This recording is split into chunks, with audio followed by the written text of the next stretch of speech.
welcome back. It's a great pleasure to see you back again. Here we are there to continue with the chapter that is Geography Chapter 2, Land, Soil, Water, Natural Vegetation and Wildlife. In the previous three sessions, we have discussed about land, soil, water. Today, in this session, we'll discuss about natural vegetation and wildlife. Are they an important resource to us? Yes.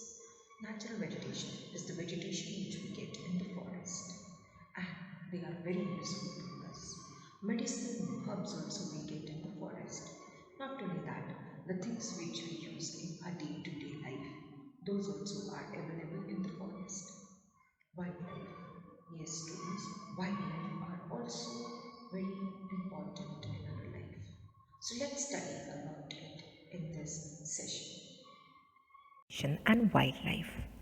Natural vegetation grows naturally in the forest, and forest is the shelter for wildlife. So let's see what is biosphere. In the previous classes, we have studied about the landforms, also about the three domains of the earth, that is lithosphere, hydrosphere and atmosphere, that we call biosphere. In the biosphere, living beings are interrelated and interdependent on each other for survival. It is a narrow zone of contact between all three zones, that is lithosphere, hydrosphere and atmosphere. This life supporting system is known as ecosystem. An ecosystem is all the living and non-living things that exist and interact in one place. An ecosystem describes a specific area where the organisms work together as a unit. Yes, students, we all are interdependent on each other for our survival. Natural vegetation. Natural vegetation provides us with many things and number of products like timber. It gives shelter to animals, produce oxygen which we breathe, protects soil which is essential for growing crops, act as shelter belts, help in storage of underground water, gives us fruits, nuts, latex, turpentine, oil, gum, medicinal plants, papers, and uncountable things which we require in our day to day life. Wildlife. Wildlife includes animals, birds, insects, as well as aquatic life forms. They produce a number of products such as milk, meat, hides, and wool. Hides means skin of animal, which is used to prepare belts, shoes, bags, which we use daily. Insect like bees provide us honey, also help in pollination of flowers. The birds feed on insects and act as decomposer. This is the very important role played by the insects. Vultures are known as scavengers and cleanser of environment by feeding on dead livestock. Distribution of natural vegetation. Yes, we find uneven distribution of natural vegetation. The growth of vegetation is mainly dependent upon temperature and moisture. In areas of heavy rainfall, huge trees may thrive. The size of trees and their density reduces if the amount of moisture decreases. Yes, we have different types of vegetation. Now let us see few different types of vegetation. Those are forest, grasslands, scrubs and tundra vegetation. First we will discuss about forest. Forests are classified as evergreen and deciduous forest based on when they shed their leaves. Evergreen forests do not shed their leaves simultaneously in any season of the year. That's why we find them thick. Not only that, they form a canopy at the top which doesn't allow the sunlight to penetrate inside. Second one, deciduous forest shed their leaves in a particular season to conserve loss of moisture through transpiration. That's why we can see these forests are not thick and lots of sunlight can reach the forest ground. Leaving this too, again the forests are classified based on their location in different latitudes. That is tropical evergreen forest, tropical deciduous forest, temperate evergreen forest, temperate deciduous forest, and taiga, which you have already studied in the previous class. Let's see the next type of vegetation, that is grasslands. They are found in the region of moderate rainfall and which also have short stunt trees. There are two types of grasslands. Generally, they are on open land and flat, temperate grasslands and tropical grasslands. In 7th standard, we have discussed about few grassland, that is prairies, fields, savanna. Also, you know about the grasslands. Next classification is scrubs. They are grown in dry areas of low rainfall. Especially, we find this type of vegetation in deserts. Plants have deep roots. Leaves are thorny and waxy. Why it is?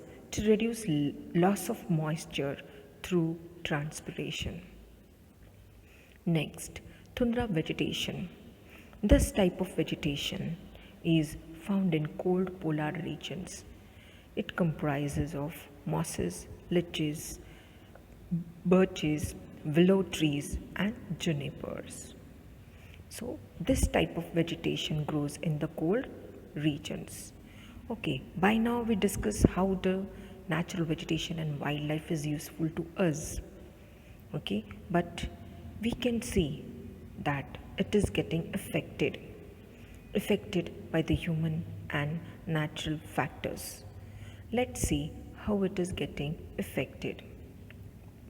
Conservation of natural vegetation and wildlife. Forests are our wealth.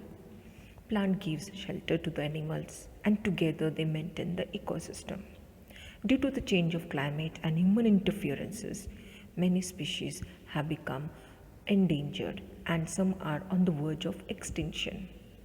So, the factors which affect the natural vegetation and wildlife are deforestation, cutting down of trees, clearing the forest, soil erosion.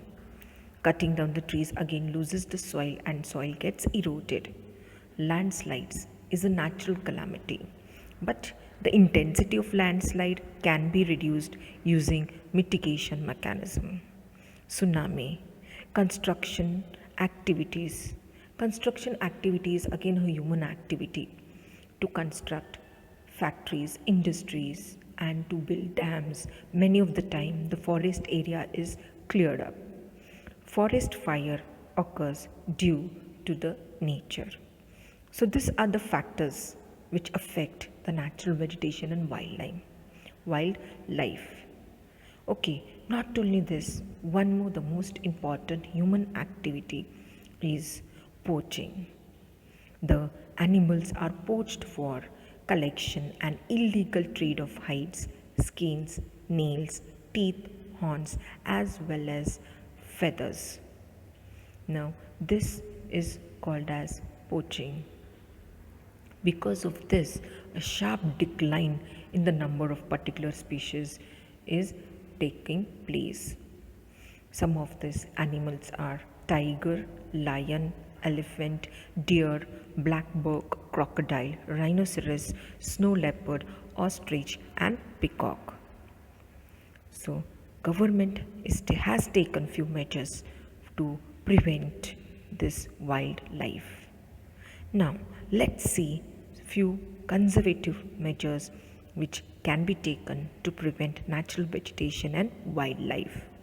National parks, a natural area designated to protect the ecological integrity of one or more ecosystems for the present and for the future generations. Next is wildlife sanctuaries. Wildlife sanctuaries, here the animals are preserved, taken care, and also breeded to conserve them or to increase the number of those animal species. Biosphere reserves, series of protected areas linked together through a global network intended to demonstrate the relationship between conservation and development. These three are made to protect our natural vegetation and wildlife.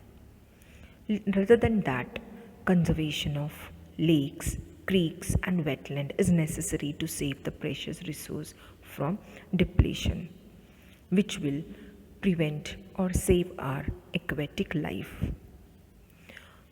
Children, awareness is a very big thing.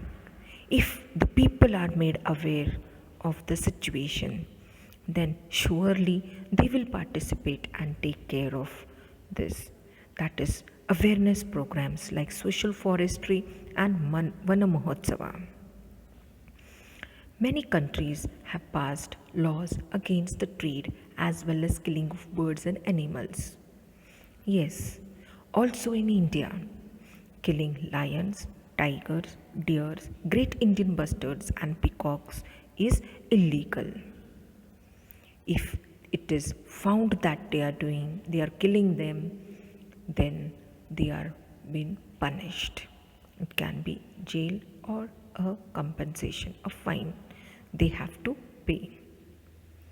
Not only that, children, CITES,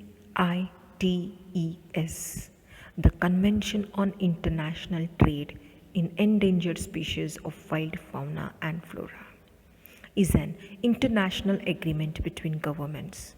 It aims to ensure that international trade in specimens of wild animals and plants does not threaten their survival. Roughly 5,000 species of animals and 28,000 species of plants are protected. Bears, dolphins, cacti, corals, orchids, and aloes are some examples. This CITES has been established that lists several species of animals and birds in which trade is being prohibited. Students, conservation of plants and animals is an ethical duty of every human being. It means not only one or two persons, but if the initiative is taken by each and every one, we will be able to conserve them as we require them throughout our life. Not only that, even we have to preserve them for the future generation. Okay, students, that's all with the chapter. In this chapter, we discussed about the natural resources, that is, land, soil, water, natural vegetation, and wildlife. We discussed about their uses, effect on them due to human activities or by nature, and how to conserve them. So, starting this chapter, I feel that individually it has awakened you to take care of this natural resources. Okay, it is awareness for you all. So, individually do take care of this natural resources. Thank you.